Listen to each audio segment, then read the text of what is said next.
BVHC, the frequency.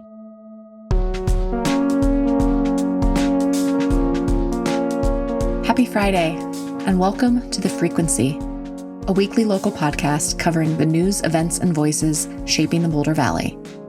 Today's show is ostensibly about two housing developments coming to Louisville. Council Gadfly Mark Cathcart joins us to walk through the details. But my conversation with Mark was really about more than just these two projects. It's about the sustainability of cities themselves. Mark called urban centers a pyramid scheme. We also talked a lot about why it's so important to be involved in local decision-making, even when it's seemingly boring or asinine. As Mark so eloquently puts it, the very future and survival of our towns might depend on us shaping them more equitably and environmentally minded. That's really what this show is all about, trying to convince you to pay attention to local leaders and local issues. I promise you, the things they decide on a weekly basis have more bearing on your daily life than whatever goes on in Washington. And you have a much, much better chance of actually shaping policy here in Boulder County. One last note before I get off my soapbox. Mark was concerned about not being understood due to his British accent. I personally find his voice delightful and very clear, but just in case you don't quite have the ear for accents, we've posted the full transcript in today's show notes. That's it for your Friday announcements. I hope you have a lovely weekend and enjoy this conversation.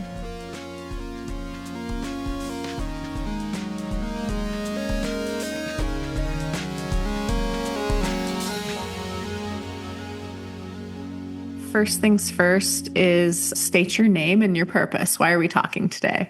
Hello, my name's Mark Cathcart. I'm a 10-year resident of Louisville, and prior to that, I lived in Austin, Texas, and I learned while I was in Austin that one of the most important things you can do is keep up with what the city are doing, because it can affect you in ways that you don't understand. So when I moved here, I jumped straight in, and I still like to occasionally attend city council meetings, especially on things that, I think are important. So that, I guess, is what we're going to talk about today. Two recent concept plans for some innovative residential developments. And just for clarity's sake, concept plans, I assume, are the same in Louisville as in Boulder. They're not a decision point yet. It's just more like, hey, here's what we'd like to do. And then the bodies that are reviewing them can make suggested changes before they actually come back for decision making. Is that accurate? Yeah, that's right. They have no statutory status. It's just an opportunity for the developers to say, here, this is what we're thinking of doing, and then get feedback from the council, which they can either take on board for, their actual plans that would have to go to the planning commission and then to the city, or they can, at their peril, ignore the feedback that they get. Sometimes the developers just want to get something approved. This site is a fine example. There have been 3 prior approved development plans for one of these sites that we're going to talk about. It hasn't changed one bit since I moved here, or in fact, since we first came here in 2014. Perfect transition into what are these proposals we're talking about? Where are they located? And what do people want to build there? What's so innovative about them? There's 2 of them, almost at the opposite corners of Louisville. The first is being done by Boulder Creek Neighborhoods. It's more northeast of Louisville, right on the border with Lafayette. It's actually the site that runs up 95th Street or CO42 north of South Boulder Road. There's the Kestrel Boulder County development, the affordable development there. And then there is currently a storage location, a pet place, and an eye doctor's. And then just beyond that, there's a big piece of undeveloped land. So the interesting thing about this is it is an active senior targeted neighborhood with potentially between 174 and 205 units on the 6-acre site. There'll be a mix, everything from patio homes, which will be developed next to the existing patio homes in Steel Ranch. And then as it goes east to 95th Street or CO42, there'll be 3 or 4-story developments. What I think is somewhat concerning for me is that even though we're going to have stacked homes on the east with the taller buildings, is that all the prior plans for this site were for mixed use. So some form of commercial with residential on top and then residential property surrounding it. The property to the north of Paschal Drive is in Lafayette, and it's being built, or at least the current developer is the same one. So it is Boulder Creek Neighborhoods. The developer didn't seem to feel it was a problem developing a mixed-use neighborhood in Lafayette, but Louisville has almost zero success getting mixed-use development built. It's approved a few, but typically the developer bails before pulling the permits to build. So this is another in that vein. The developer here is just saying we can't do mixed use. And the feedback from the council was typically, yeah, that's okay, because there's the Louisville Plaza just down the street with King Soopers, plus there's some commercial on South Boulder Road. If Louisville were a poker player, everyone knows they fold on the first hand. I just don't understand how they think they're ever going to do this. And it actually has some serious consequences long term. Because, you cannot fund a city out of just property taxes. Sales tax is a big part of that. I'm concerned about that, but I'm also concerned that we seem to require in Louisville everyone to drive everywhere all the time for everything. So that's this first one. It's a concept plan only, so we haven't seen the final layout. We don't know the heights of the buildings. We don't know how much community benefit in the way of parks and things that are going to get added into it. But it will include an extension to the road that's there currently called Calyx Drive. So you will be able to drive in and up through the neighborhood and out on 2 roads. Let's divert from fact and maybe ask your expert analysis here. What do you think the chances are of this actually getting developed? There have been 3 prior proposals, and the dirt that they dug out when building Steel Ranch is all piled up. And when you drive up 95th Street, the residents always complain about it. So I remember going to, it was a city council meeting where the prior set of plans, the prior plans weren't from Boulder Creek Neighborhoods. And obviously Boulder Creek Neighborhoods has done already in Louisville a number of developments. So they have a track record. So I think this one has a better chance of getting approved.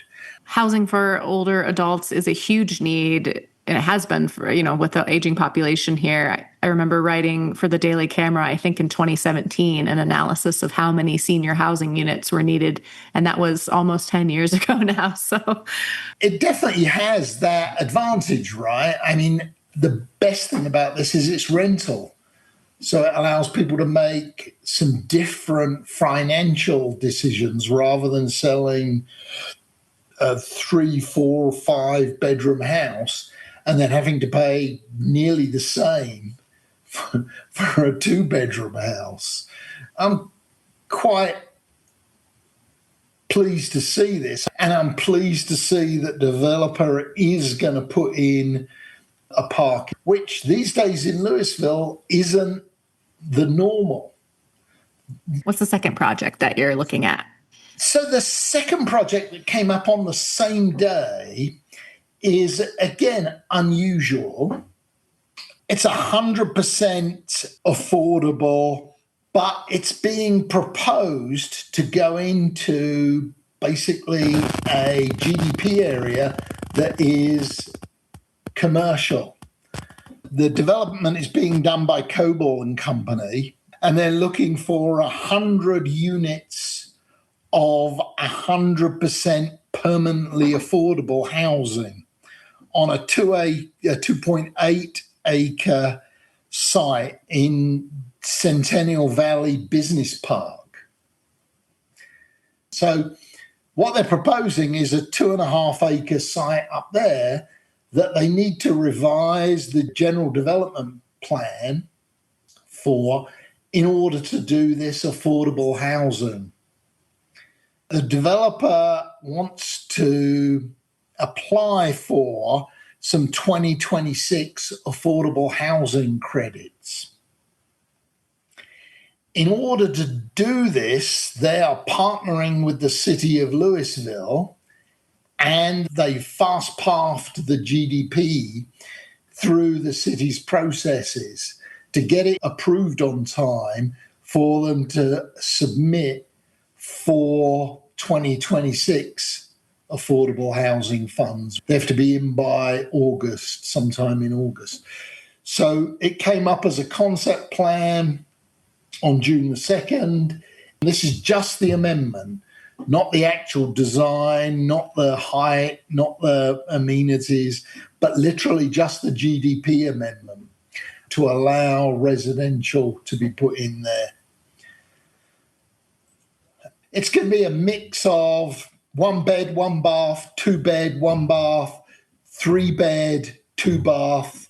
And what was interesting is that the council made all sorts of positive noises about this being 100% residential, being dropped into an otherwise commercial neighborhood, and how good that will be. And it reminded me very much of some of the old school, like Victorian developments in the UK, where they decide to build a factory and then they build housing for the workers adjacent to it. What the city council members then described was nirvana. It's going to be really close to King Soopers. It'll be really close to the CU Boulder Annex. It's got access to the Flatiron Flyer and the whole commute into Denver or Boulder from there. It's right adjacent to the bikeway. There are lots of restaurants and food places down there. There is a childcare down there as well. So it is ideally placed. And I think, probably again, on balance, it's a good development, a residential development where people actually can do things without having to have a car. But it's almost coincidental rather than planning, right? We do all these comprehensive plans and we create all these zones and stuff. Great expense. We pay consultants and everything. And here we are, 20 plus years later, dropping an affordable residential into a commercial district. As these projects come back up for further review and approval, how can people get involved in them? And I guess a bigger question is why? Why would you encourage people to care about these projects and speak about them? The city of Louisville has a fairly good, well, actually it's very good, to be fair. They have a very good process for subscribing to planning, the Revitalization Commission, City Council meeting announcements. But the best way to start is to subscribe to the email notifications or set yourself a calendar notice. The council always meets, not exclusively, but typically always meets on Tuesdays. And the Planning Commission is once a month on Thursdays. Why should people get involved is slightly more sensitive. If the only people that get involved in plans are the people who are most impacted by them, we know that that's almost always NIMBYs, right? It's the people that don't want to see things get done because they like where they live, which is great if everyone likes where they live and can live where they like. But we know here in Boulder County, that just doesn't happen, right? You live where you can afford, and getting housing in some of the neighborhoods is A, beyond what a lot of people can afford, and B, the housing units just don't come up. So sometimes it's just great to show up at the city council, listen to a development proposal, and say, this is really good. I'm really enthusiastic about this. The council should do it. You can be sure that the people that already live around it are going to show up, and 9 times out of 10, they'll complain. Interestingly, for the first development that we talked about with Boulder Creek neighborhoods, even on a concept plan, a lot of the neighbors showed up to support its development. They had some questions, but they're fed up looking at a weed-infected, huge pile of dirt that blocks their view. So you don't have to go to every meeting, but pay attention. The ones that are interesting, like these two, neither of these are adjacent or anywhere near me.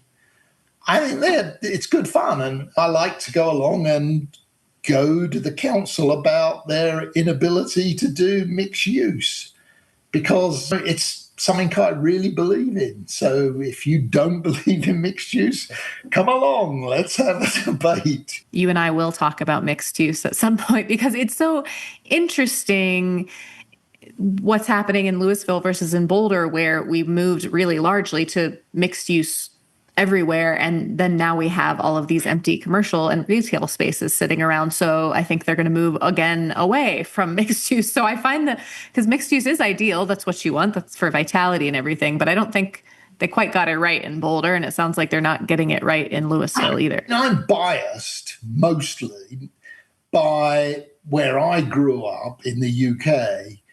My whole city was essentially built by US Marshall Plan funding after the Second World War. So it went from a sleepy little village of 20,000 people to, it was kind of like Erie of its time. It was one of 7 that they built, the UK government built with Marshall Plan funding, which, if I remember correctly, they didn't pay the US back for until like 2010 or 2012.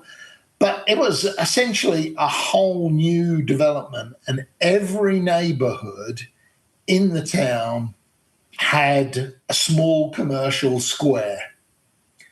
Grocery store, liquor store, dentist, doctor's surgery, post office. This whole state project where they were looking at higher density and transit corridors, and they passed all those amendments back in 2024.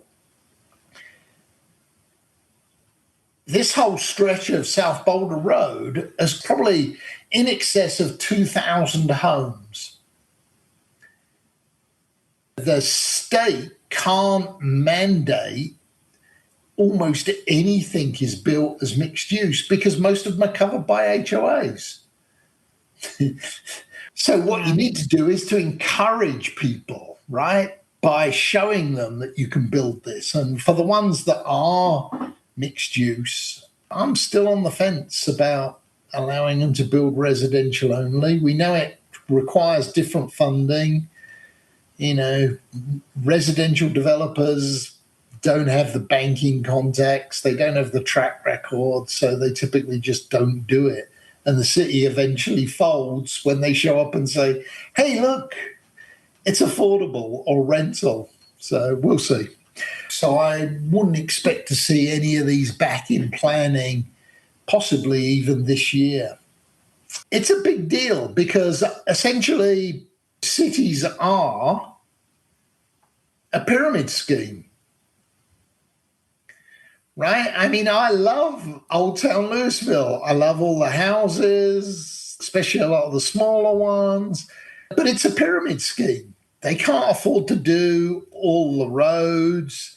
They can't afford to do city facilities unless they keep developing. They need to bring more either sales tax or property tax in to pay for the building, to pay for construction, to pay for the roads. So ultimately, that's why people should get involved, because in essence, everyone's paying for all those buildings, all the city employees, and it's worth congratulating the developers when they come up with good ideas. And I think both of these are. Well, thank you so much for all of your time, and I hope we can do this again sometime. I'll let you know if something interesting comes up, and especially when either of these two come back.